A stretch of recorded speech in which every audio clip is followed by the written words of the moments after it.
गणेश बहुत ही अच्छे दिल वाला इंसान था, हमेशा दूसरों की मदद के लिए तैयार, लेकिन किस्मत को कुछ और ही मंजूर था। गणेश बहुत दिनों से बीमार था। उसने न जाने कितने डॉक्टर बदल लिए, कितनी दवाइयां खाईं, लेकिन उसकी तबीयत में कोई फर्क नहीं पड़ रहा था। दिन ब दिन उसकी हालत और भी खराब होती जा रही थी। कमजोरी इतनी थी कि उठने बैठने में भी तकलीफ होती थी। गणेश की पत्नी मनीषा अपने पति की ये हालत देखकर बहुत दुखी रहती थी। वो दिन रात भगवान से अपने पति के अच्छे स्वास्थ्य की दुआ करती। मनीषा ने भी हिम्मत नहीं हारी थी। वो गणेश को हिम्मत देती और कहती कि जल्द ही सब ठीक हो जाएगा। लेकिन सच तो ये था कि उन्हें खुद भी समझ नहीं आ रहा था कि आखिर कब और कैसे सब ठीक होगा। हर गुजरते दिन के साथ गणेश की उम्मीदें भी टूटती जा रही थी। उसे ऐसा लगने लगा था कि जैसे उसकी जिंदगी एक कमरे में सिमट कर रह गई है। वो अपने परिवार के लिए कुछ नहीं कर पा रहा था। ये सोचकर उसे बहुत दुख होता था। एक दिन गणेश का पुराना दोस्त राजेश उससे मिलने आया। राजेश को गणेश की हालत देखकर बहुत दुख हुआ। उसने गणेश से उसकी बीमारी और इलाज के बारे में पूछा।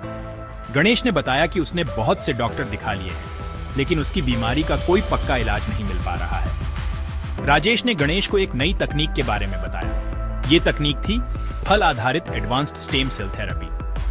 राजेश ने बताया कि ये तकनीक बहुत सी बीमारियों के इलाज में कारगर साबित हुई है। उसने गणेश को इस तकनीक के बारे में और जानकारी जमा करने की सलाह दी। गणेश और मनीषा ने इंटरनेट पर इस तकनीक के बारे में पढ़ा। उन्हें पता चला कि यह तकनीक पूरी तरह से सुरक्षित है और इसके कोई दुष्प्रभाव नहीं है। गणेश और मनीषा को इस तकनीक से उम्मीद की एक किरण दिखाई दी। गणेश और मनीषा ने तय किया कि वे इस तकनीक से गणेश का इलाज करवाएंगे। उन्होंने इस तकनीक के विशेषज्ञ डॉक्टर से संपर्क किया और अपॉइंटमेंट लिया। डॉक्टर ने गणेश की पूरी जांच की और उन्हें बताया कि इस तकनीक से उनका इलाज संभव है। डॉक्टर ने गणेश को फल आधारित स्टेम सेल थेरेपी के बारे में विस्तार से बताया। उन्होंने बताया कि इस थेरेपी में मरीज के शरीर में फ्रूटों से प्राप्त स्टेम सेल डाले जाते हैं। ये स्टेम सेल शरीर में जाकर खराब कोशिकाओं की मरम्मत करते हैं और नई कोशिकाओं का निर्माण करते हैं। गणेश को डॉक्टर की बातों पर पूरा भरोसा था। उसे विश्वास था कि यह तकनीक उसकी जिंदगी बदल देगी। उसने इलाज शुरू करने का फैसला किया।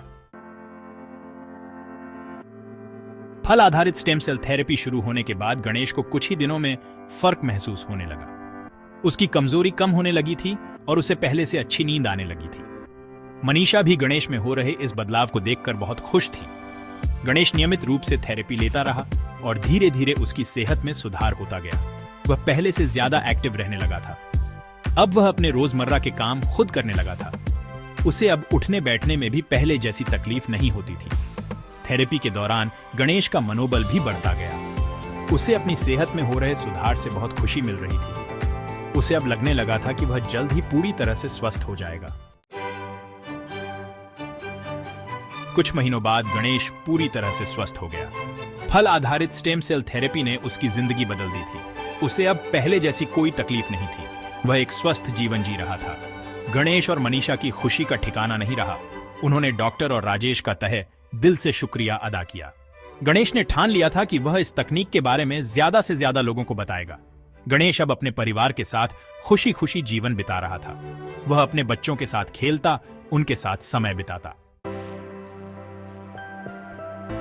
गणेश ने अपने अनुभव के बारे में अपने दोस्तों, रिश्तेदारों और पड़ोसियों को बताया। उसने उन्हें फल आधारित स्टेम सेल थेरेपी के बारे में जानकारी दी। उसने कई लोगों को इस तकनीक से इलाज करवाने के लिए प्रेरित किया। गणेश की कहानी लोगों के लिए एक प्रेरणा बन गई। लोगों को उससे उम्मीद की किरण दिखाई दी। उन्हें यकीन हुआ कि अगर गणेश इस तकनीक से ठीक हो सकता है तो वे भी ठीक हो सकते हैं। गणेश ने लोगों को यह संदेश दिया कि कभी भी उम्मीद नहीं छोड़नी चाहिए। चिकित्सा विज्ञान लगातार तरक्की कर रहा है और नई नई तकनीकें ईजाद हो रही हैं। हमें इन तकनीकों से लाभ उठाना चाहिए और स्वस्थ जीवन जीना चाहिए।